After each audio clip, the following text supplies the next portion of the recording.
Hello anime lovers, स्वागत है आपका वाइपर एनिमे एक्सप्लेन्ड चैनल पर। और आज हम देखेंगे सोलो लेवलिंग सीजन 2 के एपिसोड नंबर 2 को। पिछले एपिसोड की लिंक आपको डिस्क्रिप्शन में मिल जाएगी। तो चलिए जानते हैं इसकी आगे की कहानी को बिना किसी देरी के। अब तक हमने देखा कि जिनवू डंजन के सारे भालू मार देता है। इसके बाद वो अराइज बोलता है, जिससे इन भालुओं की लाशों में से उनकी शैडोज निकलती हैं। और अब से ये भालू भी जिनवू की शैडो आर्मी में शामिल हो गए थे। रेड गेट को खुले 3 घंटे हो चुके हैं, यानी कि अंदर के लोगों के लिए 3 दिन बीत गए होंगे। डोंगसू कहता है कि वो जिनवू तो अब तक मर गया होगा, वो फालतू में इतनी दूर आया। फिर वो पूछता है कि जिनवू तो व्हाइट टाइगर गिल्ड का मेंबर नहीं है ना, तो फिर वो टीम के साथ अंदर कैसे गया। मैनेजर आन बोलता है कि जिनवू मेरी पहचान का है, वो सी रैंक रेड को देखना चाहता था, इसीलिए मैंने उसे अंदर जाने दिया। ये सुनकर डोंगसू आन का गला पकड़कर उसे उठा देता है। वो समझ गया था कि आन झूठ बोल रहा है। आन हमेशा ही अच्छे हंटर्स को ढूंढ कर लाता है, तो इस ई रैंक वाले जिनवू में ऐसा क्या खास है। बेक अब डोंगसू का हाथ पकड़ लेता है और उसे कहता है कि आन को जाने दो। दोनों में अब बहस होने लगती है और दोनों ही एस रैंक के हंटर्स हैं। अगर इन दोनों में लड़ाई हुई तो तबाही मच जाएगी। खैर, वो दोनों अब एक दूसरे को गुस्से में पंच मारते हैं, जिससे बड़ा धमाका होता है। लेकिन जिनचुल इनके बीच आकर इनके हाथ पकड़ लेता है। जिनचुल को देख दोनों ने अपनी ताकत रोक ली थी, वरना उनके पंच से जिनचुल के दोनों हाथ डिस्ट्रॉय हो जाते। जिनचुल अब डोंगसू को बताता है कि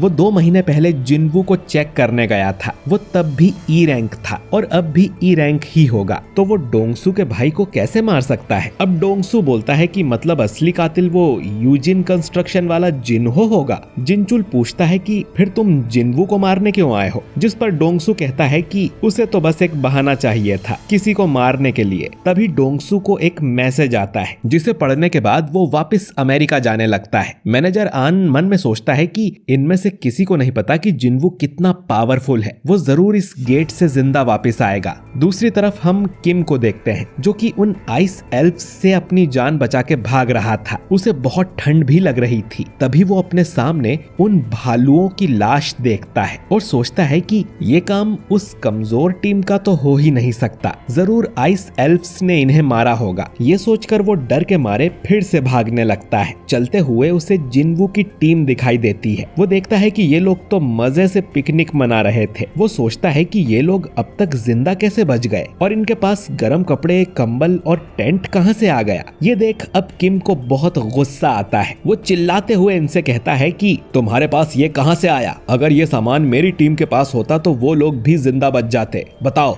ये सामान किसने छुपा के रखा था। अब किम को समझ आया कि हीजिन उसकी टीम छोड़कर इस कमजोर टीम में क्यों चली गई थी। वो अब अपनी तलवार निकालकर इन तीनों को मारने इनकी तरफ आता है, जबकि वो जानता था कि इन सब के पीछे जरूर उस जिनवू का हाथ है। अब किम इनका कुछ कर पाता उससे पहले ही जिनवू यहाँ आ जाता है और उसके सिर पे एक टपली मारता है, जिससे किम लुढ़कता हुआ बहुत दूर जाके गिरता है। जिनवू अब कहता है कि सामने आओ। तुम्हारा ऑरा इतना स्ट्रॉन्ग है कि गायब होने के बाद भी वो उन्हें नोटिस कर पा रहा है। असल में आइस एल्फ्स का लीडर अपनी सेना के साथ यहाँ आ गया था, जिसका नाम बारका है। ये जिनवू से बातें करने लगता है और जिनवू भी उसकी बात का जवाब देता है। लेकिन अजीब बात ये थी कि ये एल्फ्स कोई और ही भाषा बोल रहे थे और इनकी बातें सिर्फ जिनवू ही समझ पा रहा था। जिनवू भी सोचता है कि शायद सिस्टम की वजह से वो इनकी लैंग्वेज समझ पा रहा है। बारका अब कहता है कि मेरे दोस्त से मिलो, जिसने तुम लोगों पर तीर चलाए थे। इसने बताया कि इंसानों के बीच एक बहुत स्ट्रॉन्ग आदमी मौजूद है और वो जिनवू से फाइट करना चाहता है। बारका की बात खत्म भी नहीं हुई थी कि उससे पहले ही जिनवू उस एल्फ की गर्दन उड़ा देता है,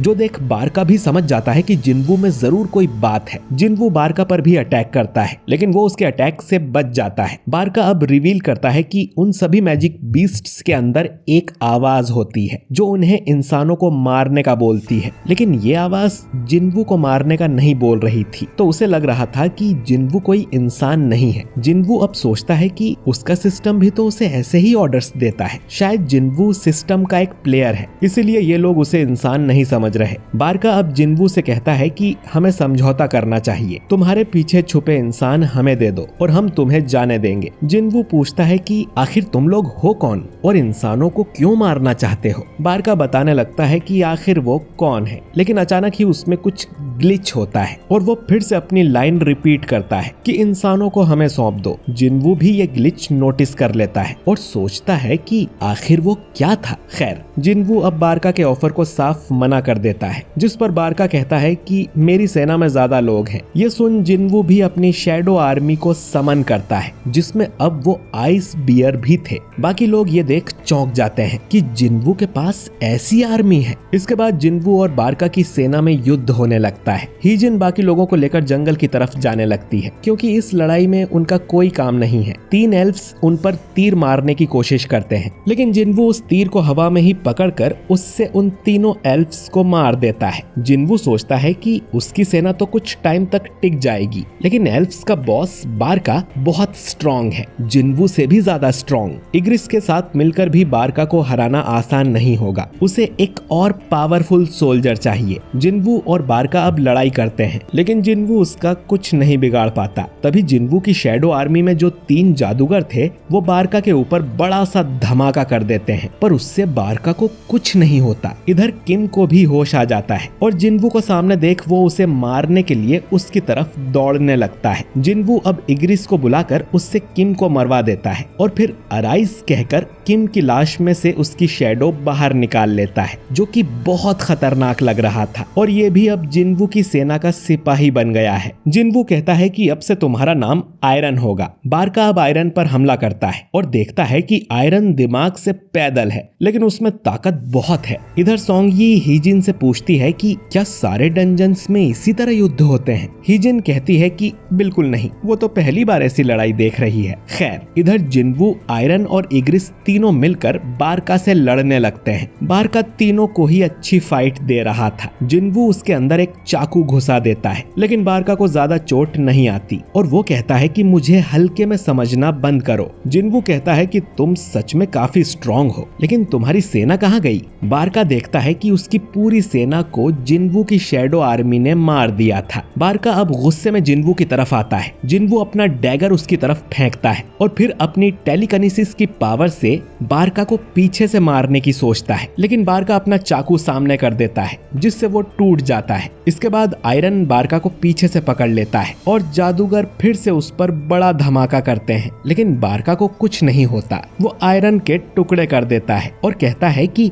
मैं तुम सबको मार डालूंगा। लेकिन तभी जिनवू स्टेल्थ का यूज कर उसके पास आ गया था। वो उसके अंदर अपना चाकू घुसा देता है। इसके बाद वो आयरन को फिर से समन करता है और आयरन अपना बड़ा सा हथौड़ा बारका के मुंह पर मार देता है, जिससे आखिरकार बारका का अंत हो जाता है। जिनवू देखता है कि आयरन मारने के बाद भी बारका को हथौड़े से पीट रहा था, तो वो उसे रुकने को बोलता है और कहता है कि थोड़ा तमीज से रहा करो। इतना कहकर जिनवू और इग्रिस भी उससे मुंह मोड़कर चले जाते हैं। फिर वो जादूगरों की तरफ देखता है, जो डर के मारे उसके लिए चीयर करने लगते हैं। जिनवू के साथ ही चैन की सांस लेते हैं और क्योंकि जिनवू ने डंजन के बॉस को मार दिया था, तो इनके लिए बाहर जाने का गेट भी खुल जाता है, जो देख सभी खुश हो जाते हैं। जिनवू सोचता है कि जाने से पहले उसे बारका को भी अपनी शैडो आर्मी में शामिल कर लेना चाहिए। इधर आन कहता है कि अब तक तो गेट के अंदर 1 हफ्ता बीत गया होगा। वो प्रेसिडेंट बेक से घर जाके आराम करने को कहता है, लेकिन बेक कहता है कि उनकी गिल्ड के मेंबर्स अंदर फंसे हुए हैं, तो वो यहाँ से नहीं जाएगा। तभी ये रेड गेट बदल कर ब्लू हो जाता है और हंटर्स उसमें से बाहर आने लगते हैं और बेक ये देखकर हैरान हो जाता है। ए रैंक का किम जिंदा नहीं बचा, बल्कि जितने भी लो रैंक के हंटर्स थे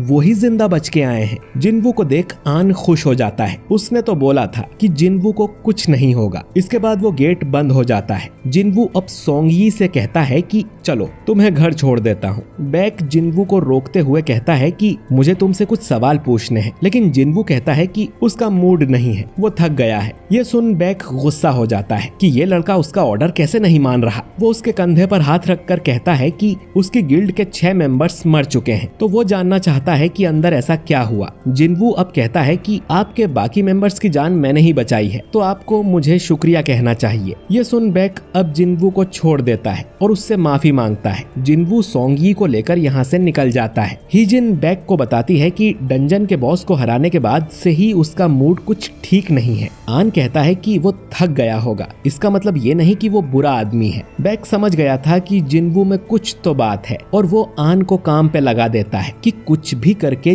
जिनवू को हमारी गिल्ड में भर्ती करो। इधर जिनवू सोंगी को उसके घर छोड़ देता है। सोंगी जिनवू को आज के लिए शुक्रिया करती है और कहती है कि अगली बार किसी डंजन में जाना हो तो वो तैयार है। जिनवू का मूड इसीलिए खराब था क्योंकि वो बारका को अपनी शैडो आर्मी में शामिल नहीं कर पाया है। जिनवू अभी उस लेवल पर नहीं है। कम से कम उसे बारका का हथियार तो मिल गया और एक नया सोल्जर भी, लेकिन उसके लिए उसे किम को मारना पड़ा। और ये तीसरी बार है जब जिनवू ने किसी इंसान को मारा था। अगली सुबह जिन्हो जिनवू को लेने आ जाता है। वो रास्ते में से सोंगी को भी उठा लेते हैं, जो कि अच्छे से तैयार होके आई थी। साफ पता चल रहा था कि सोंगी जिनवू को लाइक करने लगी है। वो जिनवू से कहती है कि कल रात तो उसे नींद ही नहीं आई। जिनवू ने उसे इतनी लेट जो छोड़ा था। उनके बीच ये बातें सुन जिन्हो सोचता है कि कहीं इनका कोई चक्कर तो नहीं चल रहा। वो जिनवू को याद दिलाता है कि बॉस, आपको पता है ना कि सोंगी अंडर एज है, जिस पर जिनवू कहता है कि हाँ। तो अब ये सुन जिन्हो